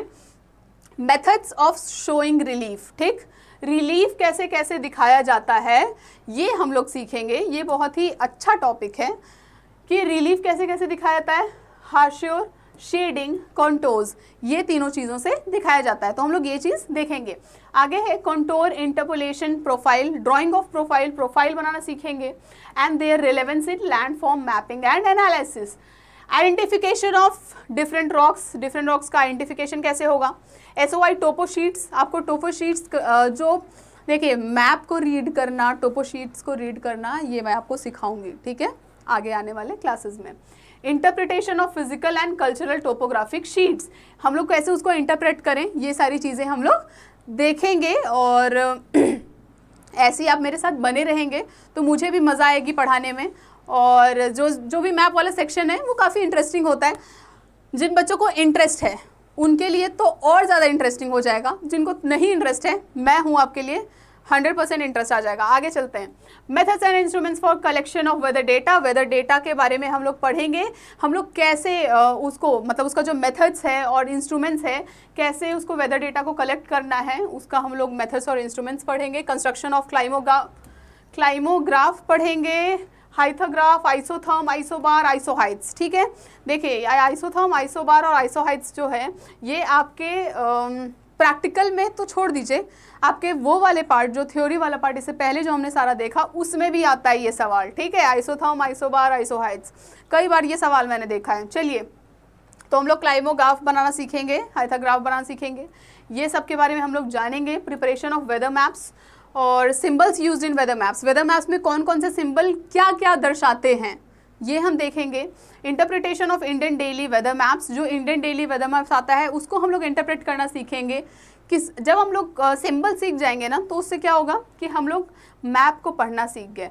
कोई भी मैप को पढ़ने में आपको सिंबल सीखना ज़रूरी है। जब भी हम लोग सिंबल सीख जाते हैं इसका मतलब हम लोग समझ गए, अब हम लोग आसानी से समझ जाएंगे मैप पढ़ना। आगे बढ़ते हैं। Mapping techniques of population, social, economic and cultural data, dot, isopleth and choropleth methods, ये सारी चीज़ें हम लोग देखेंगे। आगे बढ़ते हैं। सेक्शन 12 सर्वेइंग टेक्निक्स, ठीक है। सर्वेक्षण तकनीक में क्या क्या चीज़ें हैं। Basic principle of surveying, surveying का आपको बेसिक प्रिंसिपल पढ़ाया जाएगा, मतलब ये सिर्फ आपको बेसिक चीज़ें सिखाने वाले हैं सर्वेइंग के। इसमें क्या क्या है, टाइप्स ऑफ सर्वेइंग, कितने टाइप्स के सर्वेइंग होते हैं, surveying instruments, basic principle of field work, technique in physical and social economic field surveys, data collection and method. ये सारी चीज़ें आपको काम आने वाली हैं जब आप पीजी करके रिसर्च करेंगे। जब आप पीजी करके रिसर्च करेंगे तो आपको मज़ा आएगी ये सर्वे वाला पार्ट करने में, ठीक है। और मैप वाला भी पार्ट, ये इसलिए आप ये ध्यान से पढ़िएगा, ठीक है, क्योंकि जब आप मेरी क्लास देखेंगे तो पीजी में तो आपका एडमिशन 100% हो जाएगा, तो उसके आगे की भी तैयारी हम लोग यहीं करवा देंगे, ठीक। तो सर्वेइंग और मैप वाला पार्ट बहुत इंपॉर्टेंट है आगे के लिए भी, और अभी के लिए तो इम्पॉर्टेंट है ही है। Chain and tape survey, prismatic compass survey, plane table survey, levelling techniques और सर्वेइंग इंस्ट्रूमेंट, थियोडोलाइट और इलेक्ट्रॉनिक डिवाइसेस। थियोडोलाइट बहुत इंपॉर्टेंट है, ठीक। प्लेन टेबल सर्वे इंपॉर्टेंट है, प्रिज्मेटिक कंपास सर्वे इंपॉर्टेंट है और लेवलिंग के टेक्निक्स इंपॉर्टेंट है। आगे बढ़ते हैं। स्टैटिस्टिकल टेक्निक्स, अब हम लोग स्टैटिस्टिकल मेथड देख रहे हैं, ठीक है। यहाँ हम लोग सर्वेइंग के टेक्निक्स देख रहे थे, अब हम लोग स्टैटिक्स पे ध्यान दे रहे हैं। उसमें क्या क्या है स्टैटिस्टिकल मेथड में, frequency distribution and histograms, very important. Measure of central tendency बहुत इंपॉर्टेंट है, इससे सवाल आते हैं आपके एग्जाम में भी आए हुए हैं। Diagrammatic representation of geographical and statistical data, ठीक। जो जियोग्राफिकल डेटा है, स्टैटिस्टिकल डेटा है, उसका डायग्रामेटिक रिप्रेजेंटेशन कैसे करना है ये आपको दिखाया जाएगा। सैम्पलिंग टेक्निक, ये बहुत ज़रूरी है, मतलब मैं क्या बताऊं कि ये कितना ज़रूरी है। सैम्पलिंग टेक्निक बहुत बहुत इंपॉर्टेंट टॉपिक है जो कि आपके एग्जाम में अक्सर पूछा जाता है। Test of significance, probability distribution, normal, binomial and Poisson, parametric and non parametric test, correlation और रिग्रेशन। कोरिलेशन और रिग्रेशन ये भी बहुत इंपॉर्टेंट टॉपिक है। ये सारे आपको आरएल सिंह में बहुत सारे टॉपिक्स हैं जो आपको मिल जाएंगे। देखिए रिमोट सेंसिंग के लिए एक है नेप्टेल, ठीक है। एक प्रोफेसर हैं, उनका नाम है डॉक्टर अरुण, उनका नेप्टेल पर आपको रिमोट सेंसिंग का बहुत सारा लेक्चर्स मिल जाएगा, ठीक है। वो लेक्चर्स को आपको क्या करना है, देखना है। देखिए वो जो उन्होंने लेक्चर दिया है वो बहुत हाई लेवल है, मतलब कि अभी तो फिलहाल के समझ से बाहर है, ठीक है। तो आपको उसको फिल्टर करके देखना है, जो चीज़ें ज़रूरी हैं वो आप देखिए और समझिए, ठीक है। बहुत अच्छे लेक्चर्स हैं, आप ज़रूर रेफ़र करिएगा, मैंने आपको बता दिया है क्योंकि हो सकता है कभी कभी आपको कुछ कुछ चीज़ें जो बुक में ना मिलें कहीं और मिल जाएं, ठीक है। तो मैं हमेशा चाहती हूँ कि आप आगे बढ़ें और इसीलिए चलिए आगे बढ़ते हैं। यहाँ पर भी remote sensing principles, type of remote sensing, remote sensing के टाइप्स क्या क्या हैं, aerial photography, satellite images, application of remote sensing techniques, ये सारी चीज़ें देखेंगे कैसे रिमोट सेंसिंग टेक्निक्स का एप्लीकेशन करें, हम लोग कैसे करें, टाइप्स देखेंगे, कंपोनेंट्स देखेंगे और फंक्शन देखेंगे जीआईएस का, ठीक है। जीआईएस का फुल फॉर्म आप कमेंट करके बताइए फटाफट क्या होता है। Special and non special data, special data कौन सा होता है और नॉन स्पेशल डेटा, ये दोनों में डिफरेंस क्या है, ठीक है। बहुत छोटा सा डिफरेंस है लेकिन आगे चलकर वो बहुत बड़ा हो जाता है। वेक्टर और रास्टर फॉर्मेट क्या होता है, GIS analysis, application of GIS, जो जीआईएस है उसका एप्लीकेशन क्या है, कहाँ है, ये सारी चीज़। Basic principle of global navigation satellite system, इसमें हम लोग सिस्टम और एप्लीकेशंस के बारे में हम लोग इसको सीखना पड़ेगा, ठीक है। चलिए आगे बढ़ते हैं। अब यहाँ पर आपका हो जाता है सिलेबस ख़त्म, पूरा का पूरा सिलेबस हमने देख लिया। पार्ट सी ज्योग्राफिकल टेक्निक तक, यहाँ तक आपका पूरा सिलेबस था। अब हम लोग देख रहे हैं PYQs जो कि 2023 में पूछे गए हैं, ठीक है। तो कुछ कुछ PYQs मैंने उठाए हैं जो कि अलग अलग तरह के हैं और अलग अलग तरह के इसलिए उठाएं ताकि आपको पता चले कि इंपॉर्टेंट क्या क्या चीज़ें हैं, कहाँ कहाँ से सवाल बनता है और कैसे स्टेटमेंट को घुमा करके कैसे दिया रहता है। समझ आ रही है बात? तो हम लोग वैसे PYQ देखते चलेंगे और बढ़ते चलेंगे। पहला सवाल क्या है? The leading country in 2020 in total fish production was. तो टोटल फिश प्रोडक्शन में लीडिंग कंट्री कौन थी? हम लोग यहाँ 2020 की बात कर रहे हैं, इस बात को ध्यान में रखना है। तो 2020 में जो फिश प्रोडक्शन था, टोटल फिश प्रोडक्शन, और ये बात भी ध्यान रखना है कि ये वर्ल्ड के कॉन्टेक्स्ट में बात हो रहा है, क्योंकि यहाँ पर जापान, चाइना, नॉर्वे और बांग्लादेश लिखा हुआ है, ठीक है। तो हम लोग लीडिंग कंट्री देखेंगे टोटल फिश प्रोडक्शन में 2020 में, तो वो थे जापान, चाइना, नॉर्वे और बांग्लादेश। ऑप्शंस में आपको ये सारी चीज़ें दी हुई हैं। तो इसका जो सही जवाब है वो है चाइना।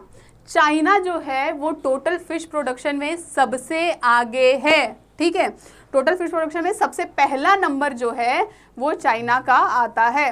देखिए, ट्रिक तो मैं बहुत सारे देने वाली हूँ, ठीक है। तो बहुत सारी चीज़ें हैं जो आपको बताई जाएंगी, उसमें से ये है कि चाइना जो है ना, चाइना में क्या होता है कि बहुत सारी चीज़ों में चाइना लीडिंग प्रोड्यूसर है, ठीक है। बहुत सारी चीज़ों में चाइना को आप देखेंगे, USA को देखेंगे, ठीक है। ये जो दोनों देश हैं, ये दोनों बहुत सारी चीज़ों में लीड करते हैं किसी चीज़ के प्रोडक्शन में, ठीक है। मतलब काफ़ी चीज़ों के प्रोडक्शन में ये दोनों देश लीड कर रहे होते हैं। तो इसका मतलब ये नहीं है कि तुक्का मारा जाए, इसका मतलब ये है कि मैं बता रही हूँ, एक ट्रिक बता रही हूँ, एक तरीका बता रही हूँ कि अगर कुछ समझ ना आए तो आप ऐसा कर सकते हैं। लेकिन ये है कि आपको नेगेटिव मार्किंग है तो आप ना करें तो बेहतर है, आप रीड करें, मेरे साथ पढ़ें, ठीक है। चलिए आगे बढ़ते हैं। Which of the following region is experiencing negative population growth rate? कौन सा रीजन क्या एक्सपीरियंस कर रहा है? Negative population growth rate experience कर रहा है। तो नेगेटिव पॉपुलेशन ग्रोथ रेट क्या होता है? ग्रोथ रेट, पॉपुलेशन का ग्रोथ रेट देखिए, कहीं हो सकता है कि कहीं पॉपुलेशन ग्रो तेज़ी से कर रही हो सकता है कहीं पर पॉपुलेशन तेज़ी से ग्रो नहीं कर रही हो, ठीक है। तो पॉजिटिव ग्रोथ रेट क्या होगा? पॉजिटिव, जो पॉजिटिव अगर हम लोग शब्द देखें तो पॉजिटिव क्या होगा? जिसमें बढ़ोतरी हो रही है, ठीक है। हमेशा हम लोग बढ़ोतरी को पॉजिटिव का नाम देते हैं, हमेशा अपने नॉर्मल लाइफ में भी, ठीक है। और हम लोग जब भी हम लोग किसी चीज़ को कम करने का बात कर रहे होते हैं तो हमेशा हम लोग उसको नेगेटिव बोल देते हैं, ठीक है। वैसे यहाँ पर पे भी है कि नेगेटिव पॉपुलेशन ग्रोथ रेट कहाँ पर एक्सपीरियंस किया जा रहा है। देखिए, ज्योग्राफी में क्या है कि आप बहुत बार ना एक दूसरे से चीज़ों को जोड़ करके पढ़ सकते हैं, ठीक है। हम लोग, अगर आपने पढ़ा होगा पॉपुलेशन पिरामिड, तब भी आप इस क्वेश्चन को कर सकते हैं, ठीक है। पॉपुलेशन पिरामिड पढ़ा होगा तब भी आप इस सवाल को कर सकते हैं। कैसे कर सकते हैं कि ओशिनिया, नॉर्थ अमेरिका, अफ्रीका और यूरोप, आप जब पॉपुलेशन पिरामिड पढ़े होंगे तो आपने देखा होगा कि डेवलप्ड कंट्री का, डेवलपिंग कंट्री का और जो अंडर डेवलप्ड है उस कंट्री का पॉपुलेशन पिरामिड कैसा कैसा होता है, वो तीनों में अंतर होता है, ठीक है। तो हमेशा आप देखेंगे कि जो भी डेवलप्ड कंट्री, उसमें आपको पॉपुलेशन ग्रोथ रेट देखने को नहीं मिलेगा, पॉपुलेशन पिरामिड में भी आपको चेंजेस देखने को मिलेंगे, ठीक है। तो उससे आप तुक्का लगा सकते हैं, बताइए क्या होगा? Experiencing negative population growth rate किस में होगा? यूरोप में होगा। यहाँ पे सबसे ज़्यादा डेवलप्ड कौन दिख रहा है? यूरोप लग रहा है, यूरोप में होगा, ठीक। आगे बढ़ते हैं। फिलहाल के लिए तो मैं आंसर बता दे रही हूँ, लेकिन जब हम लोग क्लासेस करेंगे तो आपको ध्यान से सुनना हो एक एक बात, ठीक है। ऐसे ही मैं सब चीज़ों को जोड़ कर बताऊंगी और पढ़ाऊंगी। तो चलिए आगे बढ़ते हैं। Arrange the following cities in ascending order of seismic sensitivity of their location in earthquake hazard zones of India. अब इसके लिए आपको अर्थक्वेक वाला जो पार्ट है, ठीक है, वो पढ़ना होगा। शुरुआत में आया था अर्थक्वेक और वॉल्केनिज्म, ठीक है। तो उसमें आपको देखिए, मैं बोली थी कि वहाँ पर आपको हर चीज़ का डिस्ट्रीब्यूशन पढ़ना है, वहीं पर मैंने शुरुआत करा था।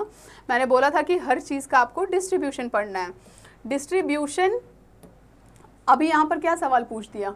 उसी से सवाल पूछा है ना, डिस्ट्रीब्यूशन से पूछा है कि जो भी सेस्मिक जोन्स हैं वो कहाँ कहाँ बटे हुए हैं। ये इंडिया के कॉन्टेक्स्ट में पूछा है, हो सकता है कि ये वर्ल्ड के कॉन्टेक्स्ट में पूछ लेता, ठीक है। फिलहाल के लिए हम लोग इस सवाल पे ध्यान देते हैं। हम लोग को इसको अरेंज करना है फॉलोइंग सिटीज़ को असेंडिंग ऑर्डर में, ठीक है, असेंडिंग ऑर्डर में, और seismic sensitivity of their location in earthquake hazard zones of India. तो क्या क्या है? दिल्ली है, सूरत है, हैदराबाद है, ईटानगर है। इसमें सबसे असेंडिंग क्या होता है? कम से ज़्यादा, ठीक है, छोटे से बड़ा इज असेंडिंग, तो सबसे ज़्यादा कहाँ पर होता होगा, मतलब सबसे ज़्यादा अर्थक्वेक हज़ार्ड जोन कौन सा है, कौन सा है सबसे ज़्यादा, आपको क्या लगता है? मुझे लगता है कि टाई होगा दिल्ली में, क्योंकि दिल्ली में तो हमेशा आप देखते हैं, और ईटानगर में हो सकता है क्योंकि ये नॉर्थ ईस्टर्न रीजन में आता है। तो नॉर्थ ईस्टर्न रीजन वाले और दिल्ली वाला जो रीजन है ये काफ़ी क्या है, थोड़ा सा अर्थक्वेक प्रोन एरियाज है, ठीक है। तो हम लोग जब इसको पढ़ेंगे ना, हम लोग उसको इस मैप के साथ पढ़ेंगे, ठीक। इस मैप में क्या है, इस मैप में ये है कि आपको पूरा जोन्स दिखाए हुए हैं। जोन 2, ये ब्लू कलर जोन 2 है, येलो वाला जो है वो जोन 3 है, ऑरेंज वाला क्या है जोन 4 है, और ये है जोन 5। देखिए एक बात और, इसमें ऐसा नहीं होता कि जोन 1 वाला बहुत खतरनाक होगा, ठीक है। इसमें क्या है इसमें है कि जोन 5 वाला जो है वो ज़्यादा खतरनाक है कंपेयर टू जोन 2, ठीक। तो आप देखिए कि जोन 5 किस में है आपका, इधर देखिए ये कच्छ वाला एरिया है, दिल्ली वाला एरिया है, नॉर्थ ईस्टर्न तो पूरा आ गया है। अगर नॉर्थ ईस्टर्न पूरा आ गया है तो सबसे पहले कहाँ आएगा, ईटानगर, ईटानगर अरुणाचल प्रदेश। तो जो अरुणाचल प्रदेश है वो पूरा का पूरा जोन 5 में आता है, ठीक है। अब हम देखते हैं उसके आगे क्योंकि हमको असेंडिंग ऑर्डर में अरेंज करना था, तो कम से ज़्यादा, तो सबसे आखिरी में आएगा ईटानगर, डी। तो डी कहाँ है, ये दिख गया डी आपको। अब उससे पहले क्या होगा, उससे पहले क्या होगा, दिल्ली, ठीक है, क्योंकि उससे थोड़ा कम हजार्डस है वो जगह जो है, ठीक है। तो दिल्ली ए है। अब ए हम लोग देख लेते हैं किस में है, ए तो इसमें भी है और इसमें भी है। अब हम लोग इसको काट देते हैं क्योंकि ऑड वन आउट करना है। अब हमारे पास दो ऑप्शन है, ये और ये, ठीक है। अब ये दो ऑप्शन में से सेलेक्ट करना है। अब बचा क्या, सूरत और हैदराबाद। सूरत और हैदराबाद में कौन सा ऑप्शन होगा, आपको क्या लगता है? हैदराबाद में अगर आप देखें नीचे साइड आपको क्या दिख रहा है, आपको जोन 3 जोन 2, ठीक है। हैदराबाद और सूरत में क्योंकि गुजरात वाला जो एरिया है वो थोड़ा सा सेस्मिक, मतलब वहाँ पे सेंसिटिविटी ज़्यादा है अर्थक्वेक का, ठीक है, हम लोग ये कह सकते हैं। तो हम लोग सूरत को कैटेगराइज कर देते हैं। एक सेकेंड, पहले हम लोग ईटानगर लिख देते हैं, फिर दिल्ली पर आ जाते हैं, फिर हम लोग आ जाते हैं सूरत पर, क्योंकि वहाँ पर सूरत, ठीक है, वहाँ पर ज़्यादा सेंसिटिविटी है कंपेयर टू हैदराबाद। अब अगर आप डेली न्यूज़ भी पढ़ते होंगे ना, तो आपको पता होगा कि कहाँ कहाँ पर ज़्यादा अर्थक्वेक आता है, ठीक है। अगर आप डेली एक बार न्यूज़ देखते भी होंगे तो आपको पता चल जाएगा कि सबसे ज़्यादा अर्थक्वेक कहाँ आता है। आए दिन आपको सुनाई देता है कि नॉर्थ ईस्टर्न स्टेट में यहाँ पर अर्थक्वेक आया, ठीक है। इतने अर्थक्वेक आते हैं कि न्यूज़ में नहीं आता। जब सबसे ज़्यादा, मतलब बहुत ज़्यादा हाई स्केल होता है, तो अगर 8 रिचर स्केल हो गया, 7 हो गया, 6 हो गया, 6 तक, तब जा कर के हाँ दिखाने लगते हैं हर जगह की मतलब बहुत ही हाई इंटेंसिटी का अर्थक्वेक आया है। अदरवाइज छोटे मोटे अर्थक्वेक आपको नॉर्थ ईस्टर्न स्टेट में देखने को मिलते रहेंगे। तो इसका सही जवाब है 4th CBAD, ठीक है, हैदराबाद, सूरत और Delhi and then Itanagar. Moving on to our next question, match list 1 with list 2। आपको इसमें मैच द फॉलोइंग करना है। करना क्या है कि लीडिंग प्रोड्यूसर, यहाँ ये वाला जो पार्ट है ये प्रोड्यूसर्स का पार्ट है, ये वाला पार्ट जो है आपका क्रॉप है, मिनरल है, दिया हुआ है, ठीक। क्रॉप को आपको जो लीडिंग प्रोड्यूसर्स है उससे आपको मैच करना है। अभी मैंने बताया कुछ टाइम पहले कि आपको सारे लीडिंग प्रोड्यूसर्स कम से कम 3 तो याद होने चाहिए, ठीक है।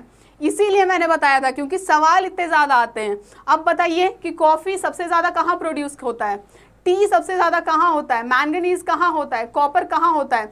आप मेरी क्लास करेंगे पूरा चीज़ रटा हुआ होगा आपके ज़बान पर। कॉपर सबसे ज़्यादा होता है चील में। फिर मैंगनीज पे आते हैं। मैंगनीज सबसे ज़्यादा उसका लीडिंग प्रोड्यूसर है साउथ अफ्रीका, ठीक है।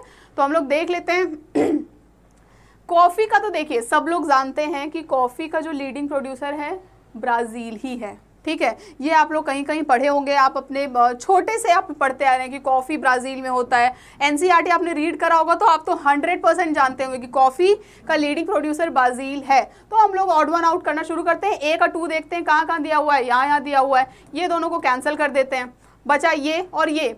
यहाँ है टी का लीडिंग प्रोड्यूसर चाइना, बी का 1 दिया हुआ है आगे बढ़ते हैं। मैंगनीज, मैंगनीज साउथ अफ्रीका में होता है। देखिए यहाँ पर आकर आपको अटका दिया, क्योंकि बहुत सारे बच्चों को कॉफी और टी तो पता होता है पर मैंगनीज और कॉपर नहीं पता, ठीक है। तो इसको करना पड़ेगा आपको लर्न। टॉप 3 लीडिंग प्रोड्यूसर्स तो आपको पता होने चाहिए। तो मैंगनीज का है साउथ अफ्रीका, सी का 4 ये, और कॉपर के है चीन, डी का 3। सही आंसर क्या है? सेकंड। ऐसे आपको ऑड वन आउट करते करते आगे बढ़ना है। क्वेश्चन नंबर 6 क्या है? Given below are 2 statements. ये आपको रीजन और असर्शन का क्वेश्चन दिया हुआ है। इसमें मैं आपको एक ट्रिक बता देती हूँ कि जब भी कभी रीजन और असर्शन का क्वेश्चन आए तो हमेशा नीचे वाले को ऊपर वाले से जोड़ना होता है, ठीक है।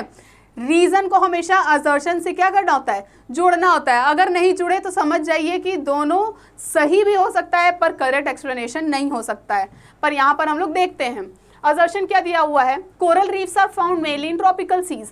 जो ट्रॉपिकल सीज हैं वहां पर आपको कोरल रीफ मिलते हैं। अगर आप कोरल रीफ के बारे में पढ़ेंगे, मतलब जब हम लोग पढ़ेंगे आगे, तो हम लोग पढ़ेंगे कि कोरल रीफ जो है ट्रॉपिकल एरियाज में पाया जाता है, ठीक है। ट्रॉपिकल और सब ट्रॉपिकल एरियाज में कोरल रीफ आपको देखने को मिलेगा।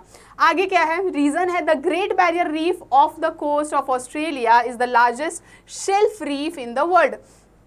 जो ग्रेट बैरियर रीफ है, इसके बारे में पूरी दुनिया जानती है कि जो ग्रेट बैरियर रीफ है वो सबसे बड़ा कोरल रीफ का पूरा पर्दा है, कह सकते हैं। तो ग्रेट बैरियर रीफ कहाँ पर है? ऑस्ट्रेलिया के कोस्टल एरिया में। वो लार्जेस्ट शेल्फ रीफ है वर्ल्ड का। क्या ये सही है? इसका जवाब आप मुझे देंगे कमेंट बॉक्स में, ठीक है। जैसे मैंने बताया बस वैसे जोड़ करके पढ़ना है और बताना है कि ये जो रीज़न है क्या वो असर्शन के साथ मेल खा रहा है। अगर मेल खा रहा है तो वो उसका करेक्ट एक्सप्लेनेशन होगा, अगर नहीं खा रहा है तो नहीं होगा। हो सकता है दोनों में से कोई एक गलत हो, तो उस दोनों में से कोई एक गलत आप चूज कर सकते हैं। तो मुझे रहेगा आपके जवाब का इंतजार। आगे बढ़ते हैं। Question 7 given below are 2 statements. Statement 1 क्या है? Length of India's border with Nepal is less than that of Myanmar. जो इंडिया का बॉर्डर है नेपाल के साथ, ठीक है, वो क्या है? Less than that of Myanmar. Myanmar से कम है। क्या ऐसा है?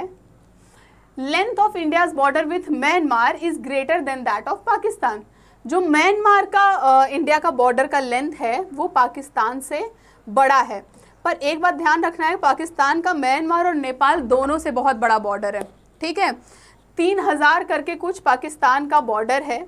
नेपाल और Nepal is less than that of Myanmar. Nepal का बॉर्डर म्यांमार से बड़ा है, ठीक है। नेपाल का बॉर्डर 18 समथिंग है शायद, if I am not wrong. और इसका जो बॉर्डर है म्यांमार का वो नेपाल वाले से छोटा है। तो इसमें है क्या कि length of India's border with, आपको बॉर्डर पूरा लाइन से याद होना चाहिए, ठीक है। जो भी बॉर्डर हैं इंडिया के और जो हमारे नेबरिंग कंट्रीज़ हैं, तो उसमें सबसे बड़ा बॉर्डर किसका है, उसके बाद क्या है, उसके बाद क्या है। कम से कम आपको 3-4 तो याद होने चाहिए। अगर 3-4 याद होंगे आपका काम बन जाएगा। यहाँ पर आपको क्या लगता है क्या होगा सही जवाब? मैंने तो एक्सप्लेन कर दिया, पर फिर भी आप सेंटेंस, मतलब जो ऑप्शंस हैं उसमें से आप सही सेंटेंस चूज करिए। आगे बढ़ते हैं। मैच लिस्ट 1 विद लिस्ट 2 यहाँ पर फिर से दे दिए हैं। लिस्ट 1 लिस्ट 2 क्या है? रैंक साइज रूल है, लॉ ऑफ प्राइमेटसिटी है, central place theory, economics of location. ये जो सारा थ्योरीज और प्रोपाउंडर्स है ना, ये मैं आपको पूरा लिस्ट बना करके PDF दूंगी, ठीक है। तो आपको उसके लिए पढ़ना पड़ेगा मेरे साथ, और मैं सारे लिस्ट बनाऊंगी और एक साइड प्रोपाउंडर्स होंगे, थ्योरीज होंगी, ठीक है, किसने क्या दिया है और उसका जो मेन जो पॉइंट है, ठीक है, वो उस थ्योरी में कहना क्या चाहते हैं या फिर वो थ्योरी किस बारे में है, ठीक है। ये हम लोग एक लाइन में नीचे लिख देंगे, ठीक। तो ऐसी कम से कम 100-150 थ्योरीज हैं जिसका लिस्ट है मेरे पास, जो मैं आपको दूंगी। आप उसको रट तो नहीं लीजिएगा, लेकिन आप उसको रीड ज़रूर कर लीजिएगा, ठीक है। इतने बार रीड करिएगा कि उसमें से आधा आपको लर्न हो जाए, ठीक है। और उसी में से ये सारे हैं, ये सारे तो बहुत ईजी वाले हैं, ठीक। तो आगे बढ़ते हैं। Question number 8 match list 1 with list 2। इसमें आपको वही दिए हुए हैं, कुछ कुछ थ्योरीज दिए हुए हैं, उनके प्रोपाउंडर्स दिए हुए हैं। तो क्या होगा आपको पता है कि सेंट्रल प्लेस थ्योरी जो है ये किसकी है, ये सबको पता होता है। जो कोई भी, अगर आपने एक बार भी पढ़ा है तो पढ़ा होगा सेंट्रल प्लेस थ्योरी क्रिस्टॉलर की है, क्रिस्टॉलर की है। तो हम लोग सेंट्रल प्लेस थ्योरी क्रिस्टॉलर की लगा देते हैं। ये सारे थ्योरीज को आपको डिटेल में भी पढ़ना होगा, आपके सिलेबस में है, तो आपको इसको डिटेल में भी पढ़ना होगा। मैं पढ़ाऊंगी एक एक थ्योरीज, ठीक है। आगे बढ़ते हैं। तो सी का आपको ऑप्शन क्या होगा?